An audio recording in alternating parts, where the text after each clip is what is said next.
Family values. પણ કદાચ તમને સૌથી મોટું આશ્ચર્ય શરૂઆતમાં એ લાગશે કે હાઉ વિલ અ સાધુ ટોક ઓન ધીસ, કારણ કે અમારે પરિવાર છે નહીં. અમે બોર્ન સેલિબ્રેટ્સ એટલે બાળ બ્રહ્મચારી છીએ. અમારે પત્ની સંતાનો નથી એટલે એના પ્રશ્નો જાણતા નથી. નોકરી ધંધો વેપાર અમે કર્યો નથી એટલે એ વ્યવસાયિક પ્રશ્નો પણ અમે જાણતા નથી, અનુભવ્યા નથી. એટલે સ્વાભાવિક છે કે the first question that food arise in your mind કે આ ફેમિલી વેલ્યુઝ ઉપર શું કામ વાત કરે, કેવી રીતે વાત કરે ને કયા અનુભવ પરથી વાત કરે. પણ એક તમને આશ્ચર્યની વાત લાગશે કે અત્યારે ફોર્ચ્યુન 500 કંપનીઝના ઘણા બધા એક્ઝિક્યુટિવ્સને સ્પોર્ટ્સના કોચિસ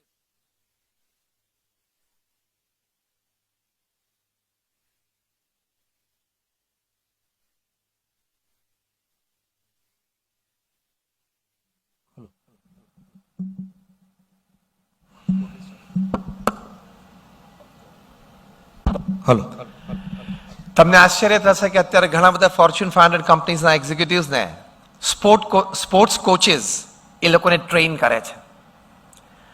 ઘણા બધા અહીંયા તમે બિઝનેસમેન, ફેમિલી બિઝનેસ ઓનર્સ કે કોર્પોરેટ્સ બેઠા છો. ધ $1 ટ્રિલિયન કોચ નામનું એક પુસ્તક લખાયું છે. The $1 trillion coach. એમાં અમેરિકામાં, કેલિફોર્નિયામાં, સિલિકોન વેલીના બધા આઈટી કંપનીઝના હેડ્સ એ લોકોએ ફૂટબોલ કોચિસ પાસેથી શું સિદ્ધાંતો શીખ્યા અને એ દ્વારા એની કંપનીમાં એપ્લાય કરીને કંપનીનો ગ્રોથ કેવો કર્યો એ બધી વાતો લખી છે. ક્યારે તમને કલ્પનામાં ના આવે કે sports coaches food guide IT professionals. બીજી વાત તમને કરું,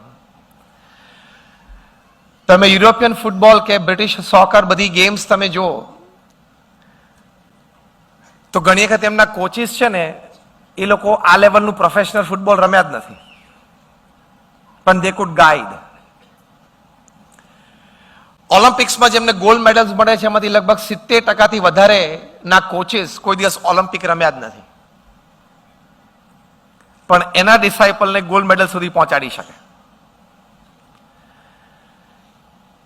તો આ $1 ટ્રિલિયન કોચ ઉપરથી અથવા તો ફૂટબોલ કોચિસ ઉપરથી અથવા તો આ ઓલિમ્પિક ટ્રેનર્સ અને કોચિસ પરથી એક વાત નક્કી થાય છે કે ઘણી વખત અંદર રહ્યો એની કરતા બહાર ઉભો જોતો હોય ને એને વધારે જ્ઞાન થાય. અંદર હોય એના કરતા બહાર ઉભો જોતો હોય ને ગેમને એ વધારે સારી રીતે એનાલાઇઝ કરી શકે. અને BAPS સ્વામિનારાયણ સંપ્રદાયમાં ભગવાન સ્વામિનારાયણના વખતથી એમણે એક પરંપરા, એક ટ્રેડિશન ચાલુ કરી કે સંતો છે એ ગ્રહસ્થના ઘરે ઘરે ફરે. તમને આશ્ચર્ય થશે, આ શ્રાવણ મહિનામાં જ ખાલી અમદાવાદ શહેરમાં કદાચ 15,000 થી વધારે ઘરોમાં સંતો પધરામણી કરી રહ્યા છે. ગયા મહિને 10 જ દિવસમાં મુંબઈમાં 22,000 ઘરોમાં સંતોએ પધરામણી કરી. દરેક પરિવાર સાથે વ્યક્તિગત 20 મિનિટ બેસે, એમની વાતો સાંભળે, એમના કોઈક પ્રશ્નો હોય તો એની ચર્ચા થાય, એમાં કંઈક વિમર્શ સાથે કંઈક સમાધાનની વાત આવે અને એ દ્વારા ઘણું બધું સુંદર માર્ગદર્શન મળતું હોય. તો આવી રીતે આ BAPS સ્વામિનારાયણ સંપ્રદાયના સંતો એ ખૂબ સોસાયટી સાથે ઓતપ્રોત થયેલા છે. મેં પણ લગભગ મારા જીવનમાં 25,000 થી વધારે family in more than 30 countries of the world એ 25,000 ફેમિલીના એના ઘરે જઈને એની સાથે વાર્તાલાપ કર્યો છે. એટલે જે ફેમિલી વેલ્યુઝ છે એ આપણો પાયો છે, આપણું ફાઉન્ડેશન છે. For all growth, for all progress, for all success, for all peace in life. એ સૌથી મહત્વની વાત છે વ્યક્તિના જીવનમાં અને પરિવારના જીવનમાં. જો અત્યારે તો એક વાસ્તવિક પરિસ્થિતિ 21મી સદીમાં આપણને દેખાય છે પરિવાર અને સમાજની. કોકેનું એવું વર્ણન કર્યું છે કે this are the times of fancier houses but broken homes. અત્યારે મકાનો છે બધા ખૂબ સારા બને છે, ફેન્સી, બટ બ્રોકન હોમ્સ, ઘર ઘણા બધા તૂટતા ગયા. These are the times of double incomes but more divorces. Income ઘરમાં વધતી ગઈ, ડબલ થતી ગઈ, પતિ પત્ની બંને કમાતા થયા, પણ છૂટાછેડાના દર વધતા ગયા. These are the times of high-rise buildings but low-rise characters. મકાનો બધા બહુ ઊંચા થતા ગયા અને ચારિત્ર બધા નિમ્ન થતા ગયા. These are the times of broader highways but narrower viewpoints. Highway બધા પહોળા થતા ગયા. દિલ્હી મેરઠ હાઈવે આપણા પ્રધાનમંત્રી શ્રી ઓપન કર્યો, 16 લાઇનનો હાઈવે, કે યુદ્ધ વખતે એરક્રાફ્ટ પણ લેન્ડ થઈ શકે, અને ઇનોગ્રેશન વખતે એરક્રાફ્ટ લેન્ડ થયા. પણ વ્યૂ પોઈન્ટ્સ, દ્રષ્ટિકોણ બહુ સંકુચિત થતા ગયા. These are the times where man has gone all the way to the moon and has come back, but he finds it difficult to cross the road and meet the new neighbor. કે માણસ ગુરુત્વાકર્ષણથી પાર જઈને ચંદ્ર પર જઈને પાછો આવી ગયો, પણ નવા પડોશી સાથે જરા સંબંધ કેળવવો, પરિચય કેળવવો એ બહુ અઘરી વાત થતી જાય છે. અમદાવાદમાં તો આપણે બહુ કંઈ 25-30 માળના કોઈ હાઈરાઇઝ બિલ્ડિંગ નથી, પણ મુંબઈમાં બધા 30 માળ, 40 માળ, 50 માળ, 60 માળના બધા હાઈરાઇઝ બિલ્ડિંગ્સ હોય.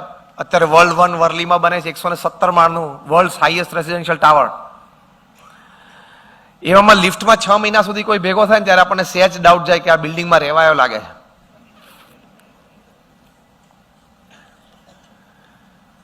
These are the times where man has broken the atom and he has produced tremendous amount of energy, but finds it difficult to break a prejudice. Atom તોડ્યો, શક્તિ પેદા કરી, અણુશક્તિ, પણ પૂર્વગ્રહ તોડવો એ બહુ જ અઘરો છે. એકવાર એક વ્યક્તિને જે ચશ્માથી આપણે જોયો, એને લીલો જોયો તો કાયમ લીલો જ જોવો છે. કદાચ 10 વર્ષ પછી એ વ્યક્તિ સુધરી ગઈ હોય ને, અને કોક તમને એમ કે આ વ્યક્તિ આવું એક સારું કામ કર્યું, વાત તારી બરોબર છે, તને એક 10 વર્ષ પહેલાનો એક પ્રસંગ કહું.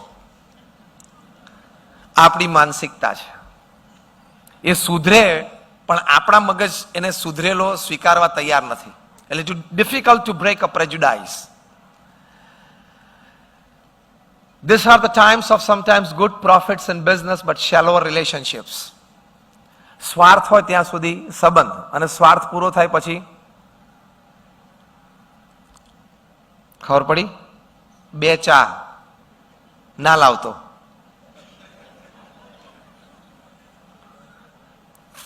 2 ચા એટલે કે લાવજે એમ. એટલે સ્વાર્થ પૂરો થયો એટલે સંબંધો ઘણા છીછરા થતા જાય છે. The list is very long describing the state of affairs of the 21st century man and society.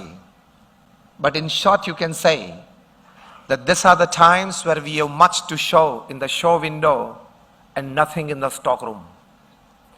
દેખાડવા માટે આપણી પાસે ઘણી બધી વસ્તુઓ છે, luxury and brands and lifestyle ને બધું, પણ હૃદયમાં શુદ્ધ ભાવના, મનમાં પવિત્ર વિચાર એ બહુ ઓછા થતા જાય છે. આ વાસ્તવિક પરિસ્થિતિ છે 21મી સદીની. અને આપણી સદીમાં ભણેલા લોકોએ સમાજને વધારે નુકસાન કર્યું છે અભણ કરતા. તમે એનાલાઇઝ કરજો. અભણ માણસ ચોરી કરે એટલે 50,000 રૂપિયાની કરે, 2-5 લાખની કદાચ કરે. ભણેલો માણસ ચોરી કરે એટલે 1 લાખ કરોડની કરે, 1.5 લાખ કરોડની કરે. અને બોમ્બ્સ અને મિસાઇલ્સ બનાવે છે, અભણ નથી બનાવતા. વેપન્સ ઓફ માસ ડિસ્ટ્રક્શન બનાવે છે, અભણ નથી બનાવતા. They are graduates, postgraduates and PhDs from some of the finest universities of the world. જે વૈજ્ઞાનિકો 18 કલાક લેબોરેટરીમાં કામ કરીને માણસ જાતને કેવી જલ્દી સાફ કરી નાખવી, એના જે શસ્ત્રો બનાવે છે ને, બહુ જ ભણેલા લોકો છે. અને ઘણા દુનિયાની સારામાં સારી યુનિવર્સિટીઝમાંથી ગ્રેજ્યુએશન, પોસ્ટ ગ્રેજ્યુએશન અને પીએચડી કર્યું છે. પણ એ ભણ્યો, શિક્ષણ પ્રાપ્ત કર્યું, પણ એને સંસ્કાર નથી, એને દિશા નથી. એની પાસે સ્પીડ છે પણ ડિરેક્શન નથી. એ જ એની બુદ્ધિએ માનવજાત સુખી થાય એની માટે કરી શકે. આ વાત બહુ જ હકીકત છે. ડોક્ટર સર્વપલ્લી રાધાકૃષ્ણન બહુ સરસ એક વાત કરતા કે man has learned to swim like a fish in water. He has learned to fly like a bird in air, but he hasn't learned to walk like a sane human being upon this earth. પૃથ્વી પર શાણપણા ચાલતા શીખ્યો નહીં. આવી એક વાસ્તવિકતા આપણા સમાજની અને સદીની અત્યારે છે.